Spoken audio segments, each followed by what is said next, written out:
WHNT News 19 at 10. Taking action, getting results.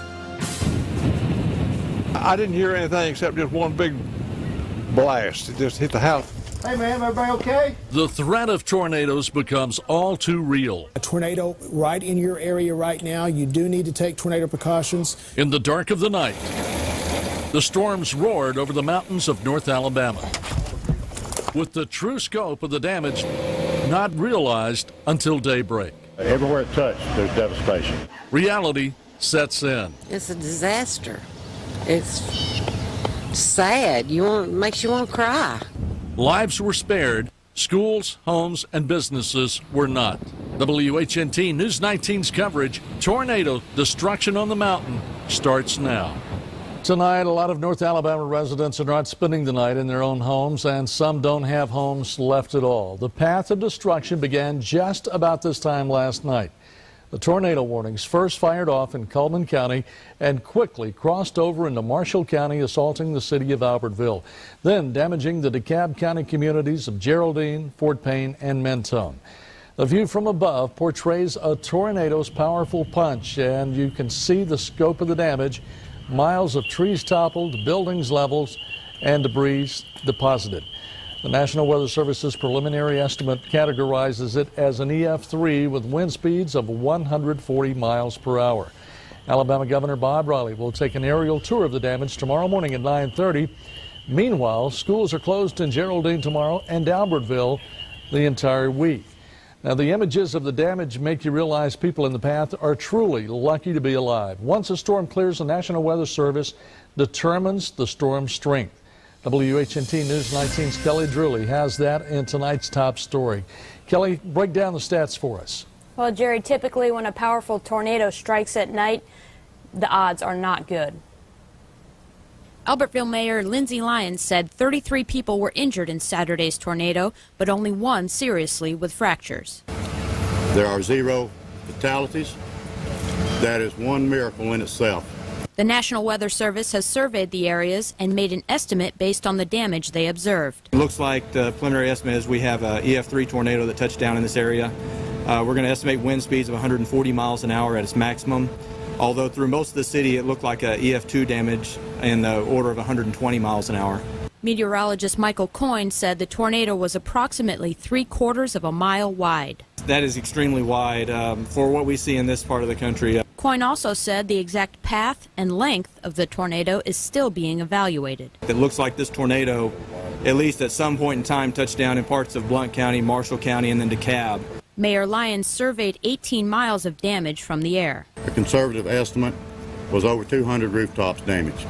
With hundreds of light poles out of commission, thousands of people are still without power. 2,500 to 3,000 customers that are still affected, out of power. We anticipate next several days, because we're going to have to rebuild the entire infrastructure in this downtown area. The Albertville Police Department is concerned with the buildup of traffic from sightseers and spectators clogging up the roads. We're taking a 0 tolerance for those that would go around barricades in those affected areas. They will be arrested. Mayor Lyons believes his community will bounce back from this. This city and the surrounding area, with this taking one on the chin, but I can tell you this Albertville community, our pride and our resolve are unwavering, and we're going to persevere through this. Now, officials also made a recommendation tonight to have an 8 p.m. curfew until sunrise to keep people away from the affected and damaged areas. Reporting live in the newsroom, Kelly Drewley, WHNT News 19. Thank you, Kelly. Now, people in Albertville trying to get access to their home or business that may have been damaged are going to have to get a permit from the Albertville Fire Department, Station Number 1. The tornado destroyed homes and businesses across the city of Albertville. It is also having a huge impact on the Albertville school system. Classes are canceled all this week. The future for students, though, is uncertain. WHNT News 19's Carson Clark has the latest on this developing story. I was standing here outside our Albertville newsroom when the tornado came through Saturday night, and this is what it sounded like. You can hear the sound of the tornado and see the green flash of power transformers blowing in the distance. With the first light of morning, you can see what the tornado had left behind. It's a disaster. It's sad. Makes you want to cry. Yvonne Potter stopped by Albertville Middle School to see the damage. It appears the tornado peeled off most of the school's roof. At the high school next door, even more damage. High school cafeteria roof is gone. Aggie 1, the girls' gym is gone. The Aggie 3, the roof's gone. Superintendent Dr. Rick Ayers says while school is out this week, he'll be looking for a temporary home for the middle school and high school. While not at the top of the agenda, the Albertville High School football stadium is also going to need a lot of work after a concrete light pole fell into the visitor site bleachers. Another light pole snapped and fell into a parking lot, and the tornado tackled the scoreboard to the ground. It's emotional, and we're just glad it was happened during the weekend and that no students were involved, and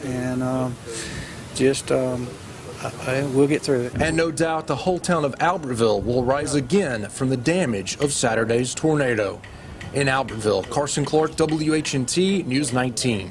And once again, because of all the damage done to the schools in Albertville, both the middle school and high school will be closed this week. And it looks like students at both the middle and high schools will have to finish out the remainder of the year at another location. The superintendent is going to try to plan where that is going to be.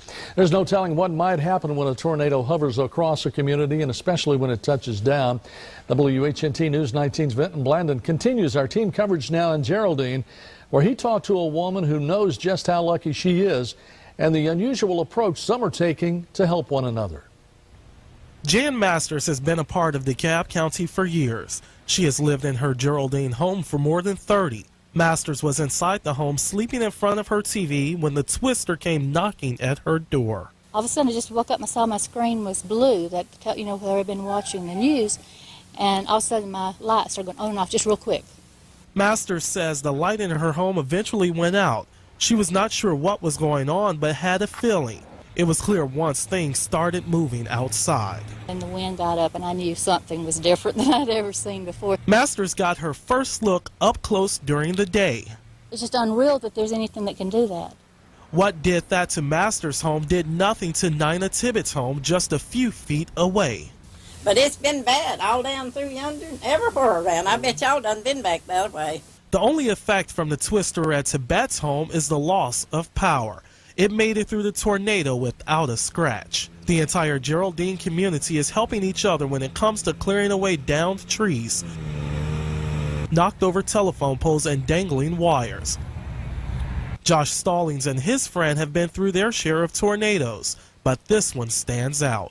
This one stacks up pretty good with the ones that hit Rainsville and Antioch over there and stuff. I mean, there's a lot of damage all the way from Albertville all the way to Dawson over in there. And a lot of trees down, a lot of power lines. So, I mean, it stacks up pretty good with the rest of them. They are riding out this new storm in their own way to help people get around without driving. In Geraldine, Vincent Blandon, WHNT News 19. Now, the Emergency Management Agency in DeKalb County says the tornado affected about 7 communities in the county. 14 people were hurt and 200 structures were damaged by the storm. Just a reminder that we also heard from the DeKalb County School Superintendent Charles Warren earlier this evening. He says Geraldine School will be closed tomorrow because of tornado damage in the community, and of course there is no power at the school right now. And tomorrow they will make a decision about what to do for the rest of the week. Well, before the storm rolled across the state line into Georgia, it made one last stop in Mentone on top of Lookout Mountain.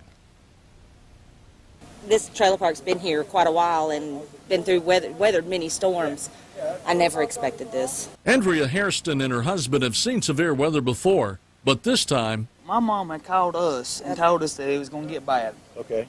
So we rolled out of bed, started getting the kids together, and then we got over to the house we're fixing to move into.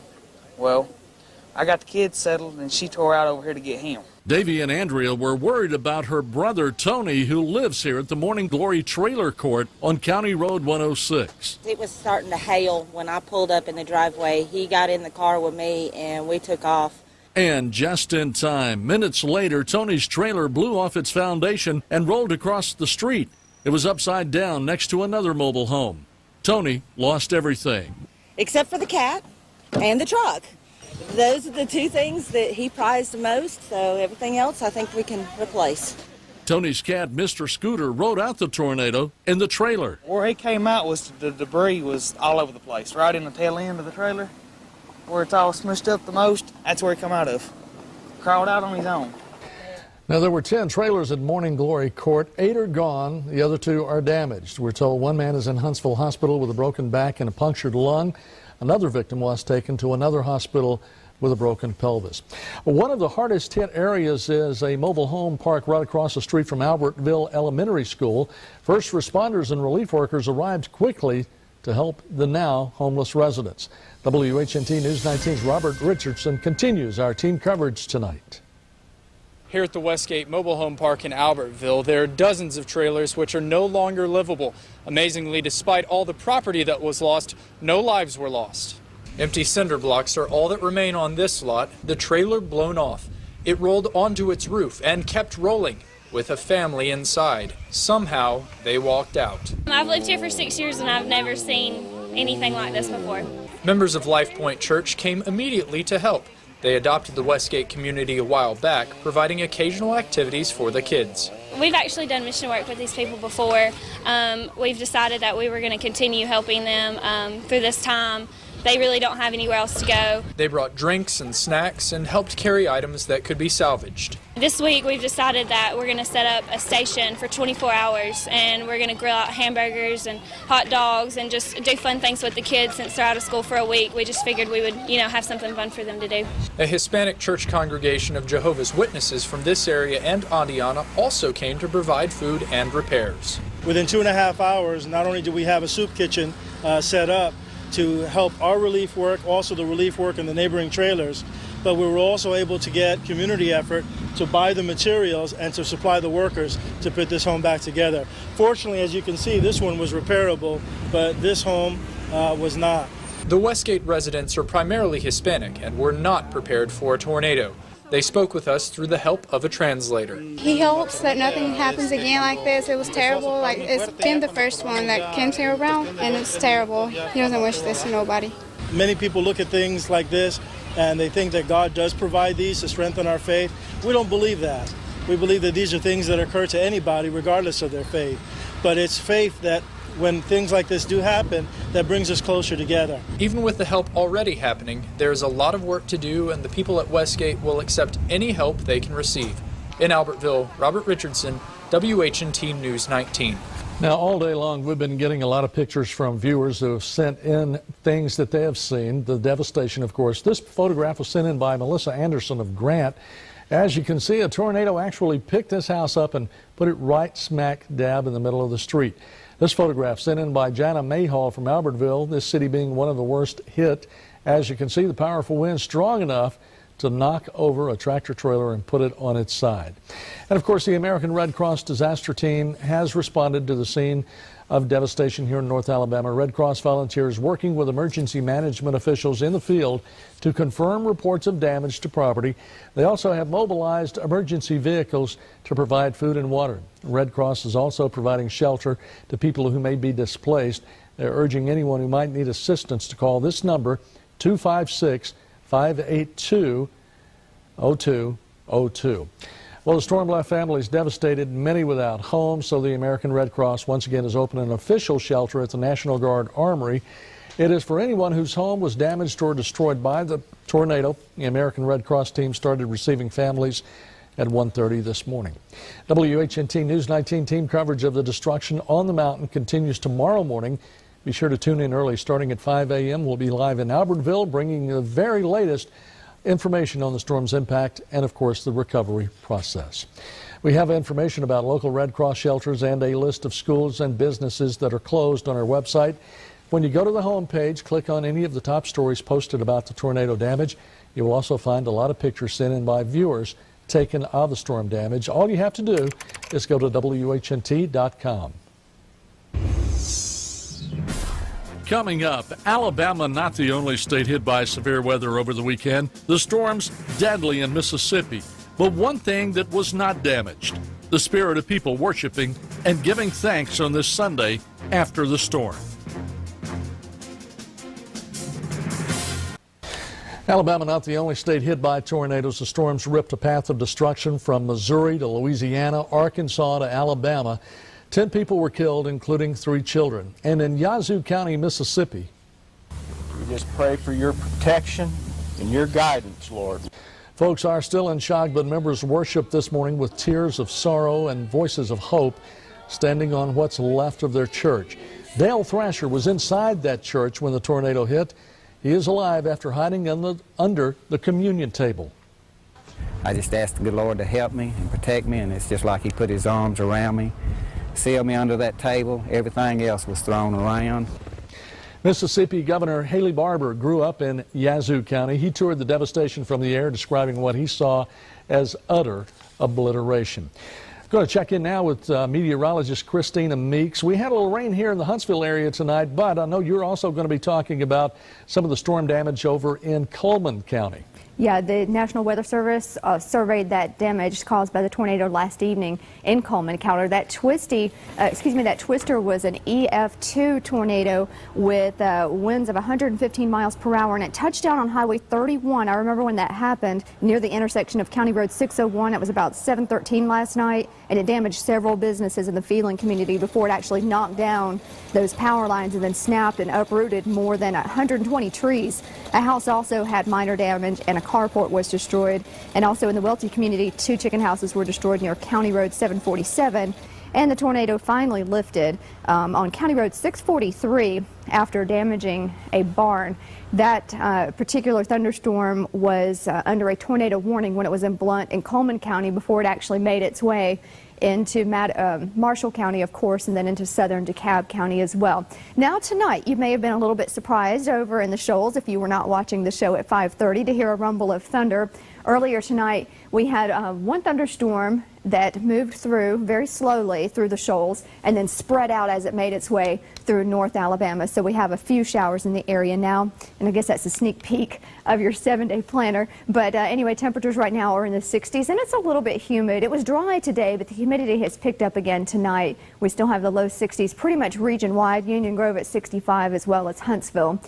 We had a clear sky today, but now we see more clouds, and the reason is that big low pressure system that we had way up there in Illinois, well, that thing now is producing some moisture down here. What's basically happening, huge low pressure system up there in the upper Mississippi River Valley, and all the moisture is wrapping around it here. Well, it just so happened that low pressure system dropped just far enough to the south to where that wraparound moisture made its way to North Alabama, and that's the reason we had that little shower that rolled through Huntsville just a moment ago. We heard it on the roof here. Now, the actual cold front, the last blast of that cold front that moved through last night and had that last very strong line of storms with it, well, that's over in Florida now, and they did have some active weather down in the Orlando area earlier. Not as bad as what we had here, of course, but that thing's well clear of us. So the clouds that we're seeing tonight are just on the southern edge of that wraparound moisture that I mentioned. So in the morning, you might see a little bit of drizzle to start you off in the morning,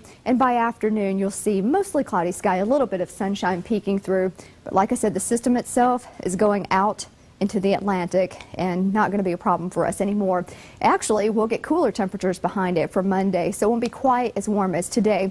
And we'll also see, of course, those clouds increase. And that's why we're expecting just a few showers tonight. Pretty much what I showed you on Armor Storm Vision is about all that we're going to see tonight. Just those few little bit of showers. And I mentioned that in the morning you might get a little bit of drizzle too. It's been breezy today and still get winds up to about 15 miles per hour at the most tonight. That low is down to 54 degrees, so it's a little on the cool side in the morning. Maybe a light jacket or something like that to start you off in the morning. By afternoon, 67. That is cooler than average for this time of year. So we're actually finally seeing the wind shift behind that cold front. Winds finally out of the northwest this time, and a little bit breezy as well tomorrow.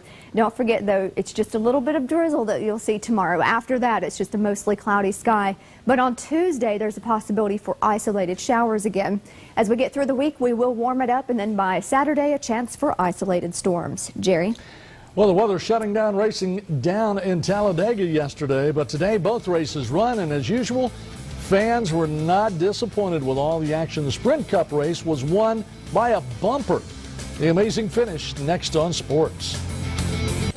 499 miles of fire and desire, a legendary track in a little town called Talladega coming to life again today, and as usual, no shortage of fireworks in the place where the big one can happen at any moment. Let's go down to Dega. Hope the hat isn't yours. 6 laps to go. Jeff Burton trying to make a move, but the wall makes a move on him. The 31 car takes a spin, and he'll take Jeff Gordon with him. One wreck takes out 2 Jeffs, and neither one will take the title. Now 2 laps to go, and another mess in the making. Watch this. Joey Logano gets in the back of Ryan Newman, and this will be a 9-car disaster, so the field continues to dwindle. Still 2 laps to go, another green-white checkered finish, and Jimmy Johnson just lost his chance to win Talladega. The season points leader takes a turn for the worse. Greg Biffle also involved. Double J ends up finishing 31st. Final lap, Kevin Harvick right on Jamie McMurray's tail, and the deal's about to go down. Look at this, a little love tap, and the 29 car takes the inside lane. Kevin Harvick by a whisker. It was that close. Take another look. McMurray ends up second, and Kevin Harvick gets his first win since the 2007 Daytona 500. We made a plan before the race, and I'm telling you, every piece of it played out exactly how we wanted to play it. We put 4 tires on the car when we wanted to. We pitted when we wanted to. We stayed out of the pack when we wanted to until it was time. And then coming to the last lap, I mean, that's exactly how we planned it out on paper. When there's someone directly behind you and they pull their car out of line really fast, it's like you pull a parachute in your car. I mean, it literally feels like you lose 3 or 5 miles an hour immediately. And when that happens, you know, the car that's doing the passing just has the momentum. And here are your official race results. Kevin Harvick takes the crown, and that pushes him to 2nd place in the season standings. Jamie McMurray settles for runner-up. Juan Pablo Montoya, Denny Hamlin, and Mark Martin round out your top 5. Here's a quick look at the rest of the top 10. Other drivers of note, Dale Earnhardt Jr. finishes 13th. Tony Stewart ends up 16th. Well, the nationwide race was canceled Saturday, so they do it immediately after the Sprint Cup race. And if losing at the end wasn't bad enough, here's another dose of tough luck for Jamie McMurray. He gets hit from behind. Oh, look, it's Dennis Setzer who pays the real price, up in flames, and Brad Keselowski benefits. He takes the checkered flag to win the Aaron's 312. And look at the replay again. Setzer gets up and rides the wall, similar to what happened at Talladega last year with Carl Edwards. Thankfully, everyone is okay. Just another day at the Oval. Well, the NFL draft is now over, but the free agent frenzy is just getting started. Colin Peake, Eric Anders, and Corey Reamer all getting picked up after going undrafted. The trio of Alabama players signing with the Falcons, Browns, and Jets, respectively. They're moving on, but a whole lot of talent still resides in T-Town. The defending national champs already being tabbed as a preseason #1 for the coming fall. That status on the minds of many Tide fans when Nick Saban made his arrival in Huntsville earlier this week for the Crimson Caravan. A lot of holes to fill on defense with 6 starters getting drafted this weekend. Most of the offense is returning, but now that spring ball is over, what does St. Nick plan on doing between now and August? As soon as spring recruiting is over, we have a few camps, which we get to evaluate and see a lot of players, you know, in our camps. But, you know, after that, you know, I love family time. We have a place in the mountains, and we love to go to that. I like to play golf every now and then, even though I'm not very good. So we enjoy it, but we really do enjoy being together as a family. And go on work on that golf swing, Nick. Let's recap this weekend's NFL draft, and we'll start with the Tide. 7 Alabama players get drafted, most since '94. Rolando McClain and Kareem Jackson go to Oakland and Houston in the first round. Javi Arenas and Terrence Cody are second-round picks. Mike Johnson, Marquise Johnson, and Brandon Diedrich also get a call from the pros. Tight end Colin Peake and kicker Lee Tiffin go undrafted, though Peake did sign that free agent deal. As for Auburn, just 2 Tigers get drafted this year. Ben Tate to Houston and Walt McFadden to Oakland. Defensive end Antonio Coleman led the SEC in sacks last season, but his name not called. Halftime is here, but still plenty more to come on this edition of Sports Sunday. The Huntsville Stars playing 2 today, so can they make it a clean sweep of Chattanooga? We'll hit the diamond up next when Sports Sunday continues. Well, after being outscored 20-2 in their last 2 games, Saturday's rainout may have been the best medicine for the Huntsville Stars. An extra day's rest hopefully doing the trick. with Huntsville hoping to stay near the top of the Southern League standings. Let's go out to the Joe. The Stars playing a Sunday double dip against Chattanooga. Game 1, and Amari Rivas throwing the nasty stuff. Gets the whiff to end the inning. He scatters just 3 hits over 7 innings. Top of the 6th, 2 on for Chattanooga, and this will be the old 4-6-3 double play. That will win the inning, and the Stars take care of business. Huntsville wins Game 1 by a final of 7-1. Game 2, not as kind. The Lookouts get revenge in the nightcap. Stars lose that one by a count of 7-5. Staying on the diamond, Braves trying to avoid a sweep tonight against the Mets. Bottom of 1, no score, 1 on for New York. And Chipper Jones coming up with the big-time stop, but the throw, yeah, not so much. Squirts away from first. Jose Reyes takes advantage. Mets jump on top 1-zip, and then the rains come. Right now, they are still in a rain delay in the 6th inning. The Braves still trail 1-0. And one of the city's hottest high school rivalries resumes tomorrow afternoon in South Huntsville. Grissom battling Huntsville in Game 2 of their best-of-3 series. The Tigers currently up 1-0. Game 2 was interrupted by the storms Friday night. Grissom currently leads that Game 2, 2-0 in the first inning, and if necessary, Game 3 will follow immediately afterwards. Winner of that series will go to the Sweet 16, so should be some big-time baseball out there. Madison Academy also in the playoffs, but wow, what a finish at Talladega there today. 2 good finishes. Yeah, really. All right, thank you, Nick. Yep. Christina Mix joins us real quickly for one last look at our weather, and how are we looking for tonight? No, hold on to that video, guys. We're going to do that here in just a minute. All right. Come back and we'll get one last look at weather. Sure. Absolutely. The weather obviously has improved. We had a chance to recover today. We're actually expecting temperatures to be a little cooler behind that front. In fact, temperatures are going to be in the upper 60s for tomorrow. All right. Sounds good. And recapping the latest on the destruction left behind by the tornado overnight, state emergency management folks are saying that 33 people were hurt across North Alabama. Thankfully, no deaths to report. That is good news. Because of significant damage, Albertville Middle and High School is going to be closed all week. Late this afternoon, we found out the Geraldine School will be closed tomorrow. Now, within the last hour, earlier today, the National Weather Service released its preliminary report on the storm, classifying it as an EF3 tornado. Of course, our team coverage continues bright and early tomorrow morning at 5 o'clock with the morning crew. From all of us here at WHNT News 19, have a good rest of the night.